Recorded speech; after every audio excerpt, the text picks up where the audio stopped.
Doctor साहब, बहुत अच्छी बात आपने कही कि हैप्पीनेस जो है, क्योंकि राहत मिलती है दर्द से और रोज़मर्रा के काम करने में जो दिक्कतें आ रही थी उसे नॉर्मल पेशेंट जो है वो करने लगता है, तो एक खुशी का एहसास तो किसी भी शख्स को जो पेशेंट है उसे जो है होता है। लेकिन आपने बहुत अच्छी बात इसमें ऐड की है जिसमें आप रोबोटिक सर्जरी का जिक्र कर रहे हैं।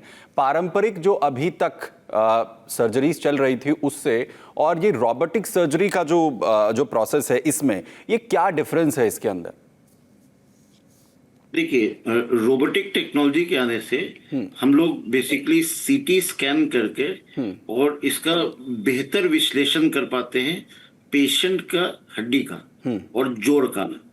तो हर एक एंगल कैलकुलेट करते हैं और एक पर्सनलाइज्ड नी रिप्लेसमेंट जो हर एक मनुष्य के लिए अलग अलग एंगल पे होता है वही प्रदान करते हैं।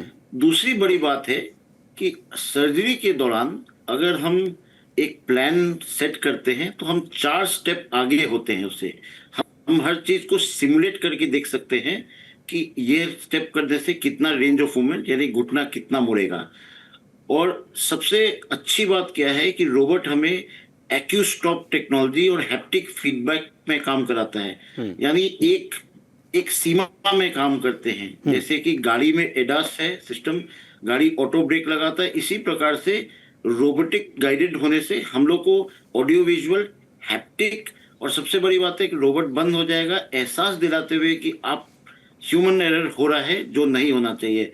और हम सटीकता को मिलीमीटर में मेजर करते हैं, तो बोन बहुत कम कटता है और सबसे बड़ी बात है दर्द कम होता है। 4 से 6 घंटे में पेशेंट चलने लगते हैं और खून का कम रिसाव होता है। तो रोबोट्स के अपने फायदे हैं।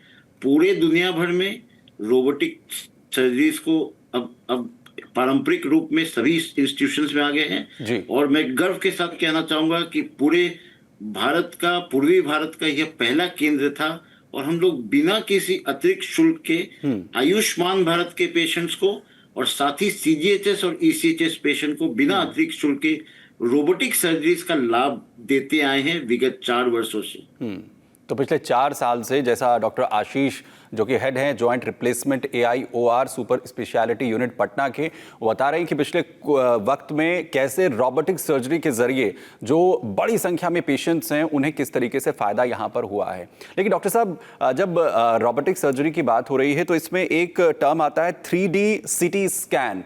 किसी भी घुटने को लेकर या सर्जरी से पहले आप लोग प्लान करते हैं, इसका क्या रोल है इस पूरे प्रोसेस के अंदर? देखिए, अगर हम आमतौर से बात करें तो failing to plan is planning to fail. इसका मतलब है एक्सरेज में हम 2D एक्सरेज देखते हैं जी। और जब हम 3D CT करते हैं तो 3 डायमेंशनल में हम लोग घुटना का मॉडल को क्रिएट कर लेते हैं। आधुनिक सॉफ्टवेयर्स के टेक्निक से हम लोग इसका विश्लेषण करते हैं और सारे एंगल को सटीकता से कैलकुलेट करते हैं, फिर कार्टिलेज को मैप करके हटा देते हैं। तो हमें इंडिविजुअलाइज्ड प्लान मिलता है और हम कम से कम काटने का प्रयास करते हैं। यानी अगर नॉर्मल नी रिप्लेसमेंट में 2 mm कटता है तो यहाँ हम हो सकता है 0.5 mm के प्रिसीजन पे काम करें और नॉर्मल नी रिप्लेसमेंट में हम एक अंदाज पे काम करते हैं, इतना काटना ही है, फिर बैलेंस करते हैं। बट रोबोटिक गाइडेड होने से हम लोग बोन को बहुत ही कम काटते हैं जिससे कि हमारा पेशेंट का बोन प्रिजर्व होता है और सटीकता 100% रहती है और हमारा सटीकता का रेंज 0.5 mm के तहत होता है।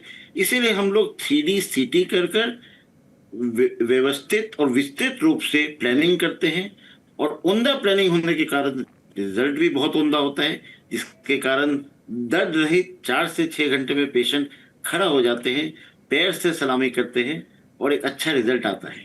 तो जैसा डॉक्टर आशीष सिंह कह रहे हैं, क्योंकि AIOR super speciality unit Patna के अंदर ये पूरी सुविधा है, वहाँ पर अगर कोई भी पेशेंट जाता है उसे इस तरीके का पूरा ट्रीटमेंट, रोबोटिक सर्जरीज का जो पूरा ट्रीटमेंट है वो अगर होगा तो जो एक्यूरेसी है वो लगभग 100% के करीब रहेगी और उसमें किसी भी तरीके की प्रॉब्लम आने के जो चांसेस हैं वो बहुत ही मिनिमम हो जाते हैं, यानी 100% जो पेशेंट हैं वो क्योर यहाँ पर होते हैं। लेकिन डॉक्टर साहब, क्योंकि आपने इससे पहले एक हैप्टिक्स का भी जिक्र किया, ये हैप्टिक्स क्या है सर्जरी के अंदर, इसका क्या रोल होता है? एक्चुअली अगर मैं आम जनरल लैंग्वेज बोलूं तो एक लक्ष्मण रेखा क्रिएट करते हैं। जब हम नॉर्मल नी रिप्लेसमेंट करते हैं या कोई भी सर्जरी करते हैं तो हमारा मूल मकसद होता है कि नस बचे, लिगामेंट बचे और रक्त कोशिकाओं को फर्क नहीं पड़े। तो जब हम हैप्टिक्स में बात करते हैं तो हम लोग एक लक्ष्मण रेखा में काम करते हैं, और लक्ष्मण रेखा से हम पार नहीं कर सकते हैं। हमें रोबोट गाइड करता है और हमें एक टेक्टाइल फीडबैक देता है, यानी बताता है कि you are crossing this limit, और हमारे सामने स्क्रीन पर भी सामने दिखता है कि हम कितना आगे बढ़े हैं और कितना काटना है। अगर इस लक्ष्मण रेखा यानी टिक जोन को बढ़ाना होता है तो हम उसको 0.5 mm इंक्रीमेंट कर सकते हैं। इससे सेफ्टी बहुत ज्यादा बढ़ जाता है। जो कॉम्प्लिकेशंस ऑफ टीकेआर होते हैं उसका चांस 99.99% घट जाता है।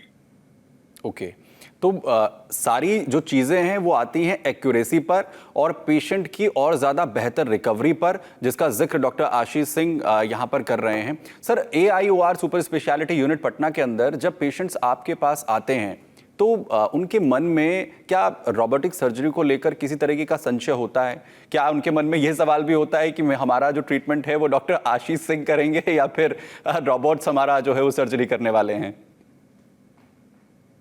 तो बहुत ही अच्छा सवाल पूछा, क्योंकि जब रोबोट्स की बात करते हैं तो लोगों के मन में आयरन मैन या ट्रांसफॉर्मर टाइप्स मूवीज देखने का वो रहता है कि रोबोट सर्जरी करेगा और हम बैठेंगे कंप्यूटर पे।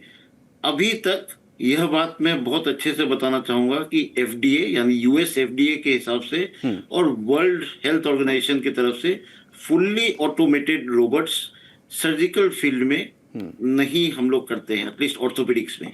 तो इसका मतलब ये है कि काम हम ही करते हैं, हाथ हमारा ही होता है, रोबोटिक गाइडेंस होता है। और यह जो रोबोट है जो हम लोग यूज करते हैं, यह रोबोट हैप्टिक कंट्रोल रोबोट है, यानी आप गाइड करते हैं, इट गाइड जस्ट स्टॉप्स अस हम जहाँ गलत जाते हैं। तो सर्जरी हमेशा हम ही लोग करते हैं, बट बेहतरीन गाइडेंस के अंदर में करते हैं, 3D प्लानिंग के साथ करते हैं और 100% एक्यूरेसी के साथ करते हैं, जिससे आगे चलकर अगर घुटना खराब होने का चांस होता है जो मैनुअल में होता है, उसकी संभावना 99% घट जाती है जी अकॉर्डिंग टू लिटरेचर। बिल्कुल। और क्योंकि जैसा आप कह रहे हैं कि जब किसी भी तरीके का इम्प्लांट अगर रोबोटिक की हेल्प से किया जाता है तो उसकी एक्यूरेसी जो है वो बहुत बेहतर होती है कंपैरेटिवली अगर मैनुअल किया जाता है। वो सर्जरी जो अभी तक पारंपरिक तौर पर इस्तेमाल की जाती रही है, तो जाहिर है उसका फर्क फिर इम्प्लांट पर भी आएगा कि उसकी जो लाइफ है, क्या उस पर भी उसका इफेक्ट जो है वो सीधे तौर पर आता है? यस सर, एक सिंपल उदाहरण मैं देना चाहूंगा। अगर आपके जमीन पर इटालियन टाइल है जो आइडियली इटली से आता है, और लगाने वाला मिस्त्री या फिर जमीन आप ठीक से ढाल नहीं करेंगे, उसका अगर अलाइनमेंट ठीक नहीं होगा, तो अमेरिका से आए चाहे इटली से टाइल आए, टाइल फेल हो जाएगा। तो लोग ये चाहते हैं कि हम बेस्ट इम्प्लांट लगवाएं, बट बेस्ट इम्प्लांट लगाने के लिए हड्डी भी उतनी ही सटीकता से कटनी चाहिए। इसीलिए हम लोग का प्लानिंग मेटिकुलस होता है, और हमारा प्लानिंग अमेरिका बेस्ड एक सेंटर है वहां होता है। फिर हम लोग दोनों बायोमेडिकल इंजीनियर्स एंड डॉक्टर्स, हर एक पेशेंट का प्लान आता है, और फिर हम लोग इस पर और परिचर्चा करते हैं, और फिर डायनेमिक प्लानिंग भी करते हैं ड्यूरिंग ऑपरेशन, और हर चीज रोबोटिक गाइडेड करते हैं। इसका मतलब कि आपका अमेरिकन इम्प्लांट या ब्रिटिश इम्प्लांट, जहां से भी इम्पोर्टेड इम्प्लांट होगा, अगर सतह सही बनेगी तो प्रत्यारोपण भी बिल्कुल 100% एकदम सक्सेसफुल होगा।